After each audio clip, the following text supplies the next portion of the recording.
1990 में मैं एक साइंस कॉन्फ्रेंस में मैं एक प्रेजेंटेशन देने गया। उस समय मैं इंजीनियरिंग कॉलेज में था। मेरे हेड ऑफ द डिपार्टमेंट मुझे लेकर गए थे और उस समय पर मैंने कहा कि ये जो कोनों में, एक ही कोने में 6 लैब्स में रखे हुए इक्विपमेंट काम नहीं कर रहे, तो उसका किस प्रकार से रिलेशनशिप है। तो अपनी तरफ से जितना बाल बुद्धि से एक साइंटिफिक अपना पेपर बनाया था, मैं उसको पढ़ने गया था।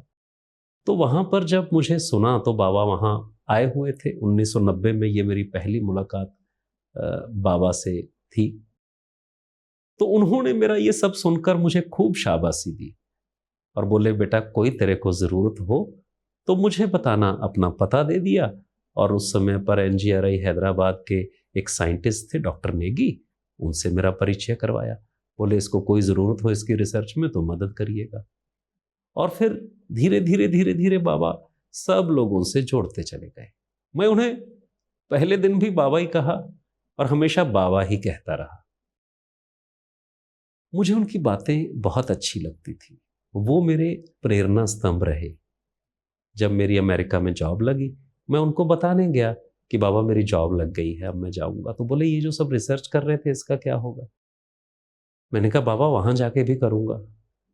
बोले ये डिब्बे तो कोई भी प्रोग्राम कर लेगा, जीवन को तुम्हारे जैसे प्रोग्रामर की जरूरत है और भारतीय विद्याओं को तुम्हारे जैसे इंजीनियर की। पता नहीं उनकी कही बात आज भी ऐसे अंकित है मेरे मन में कि 30 बरस निकल गए और पता भी नहीं चला। वक्त का पता नहीं चलता। बाबा मुझे और रिसर्चर से और लोगों से कनेक्ट करते चले गए। फिर बाबा ने ही मुझे कहा, मिलवाया मुझे गुरुकुल के जो एक गुरुजी थे कि उनके पास जाओ अध्ययन के लिए। वहां से गुरुकुल का रास्ता खुलता चला गया।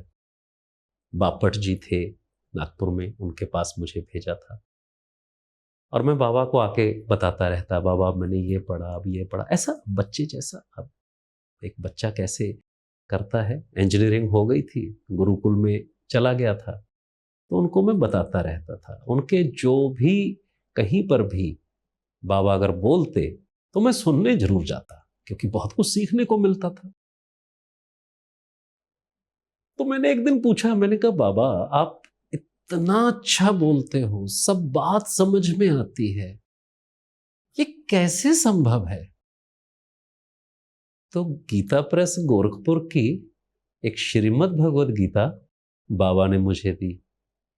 बोले बस पढ़ते रहना, बस पढ़ते रहना, अपने नोट्स बनाना, जो बात समझ में ना आए, बहुत विद्वान हैं उनसे चर्चा करना। तो यहां से वो गीता तो बाबा ने दे दी। अब वो बाल बुद्धि में कुछ ऐसा बहुत घुस जाए, ऐसा तो संभव नहीं था। फिर गुरुकुल में जब लास्ट ईयर था, मैं 3 बरस रहा, तब गीता पर फिर से चीजें शुरू हुई।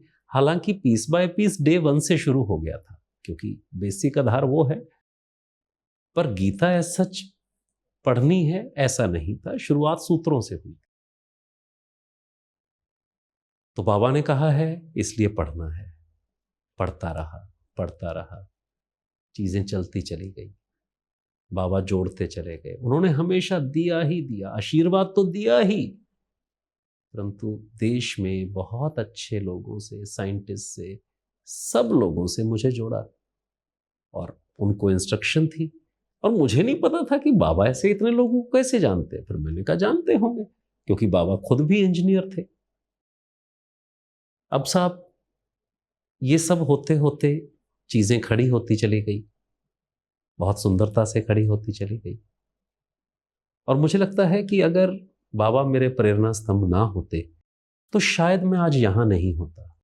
मैं उनसे पूछता कि बाबा आप कैसा सोचते हो, भारत कैसा होना चाहिए? तो बाबा मुस्कुरा के कहते, विवेकानंद के सपनों का भारत, अरविंदो घोष के सपनों का भारत। मुझे नहीं समझ में आता था। अब एज का भी कुछ था कि बहुत ही एक यंग एज में, पर मुझे लगता था बाबा के सपनों का भारत। एक एक मन में कल्पना होती थी कि कितना अच्छे से समझाते हैं। फिर बाबा ने कहा कि स्वदेशी विज्ञान के ऊपर काम शुरू करो सब लोग मिलके। हम लोगों ने नागपुर में शुरू भी किया। वहाँ से मुझे और ढेर सारा कुछ सीखने को मिला। वहाँ पर ढेर सारे अच्छे लोग थे जिनसे सीखने को मिला। आप सोच रहे होंगे कि ये बाबा कौन है। बाबा का पूरा नाम है परम पूजनीय कुपहल्ली सीतारमैया सुदर्शन जी। मैं उन्हें हमेशा बाबा ही कहता रहा।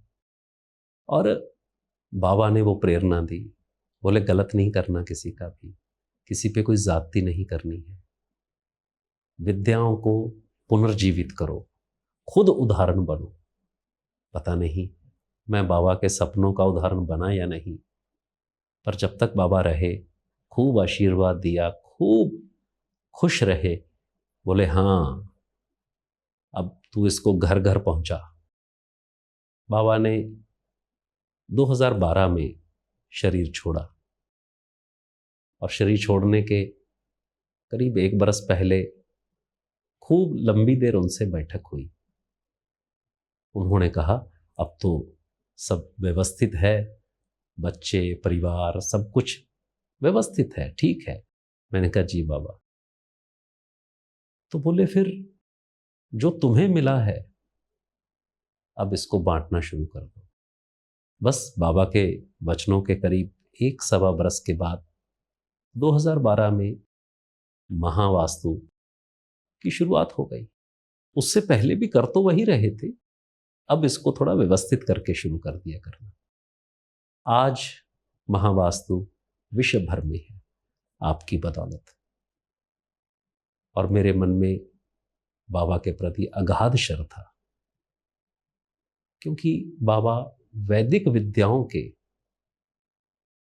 बौद्धिक प्रमुख तो रहे ही, परंतु स्वयं भी एक उदाहरण रहे अनुशासन का।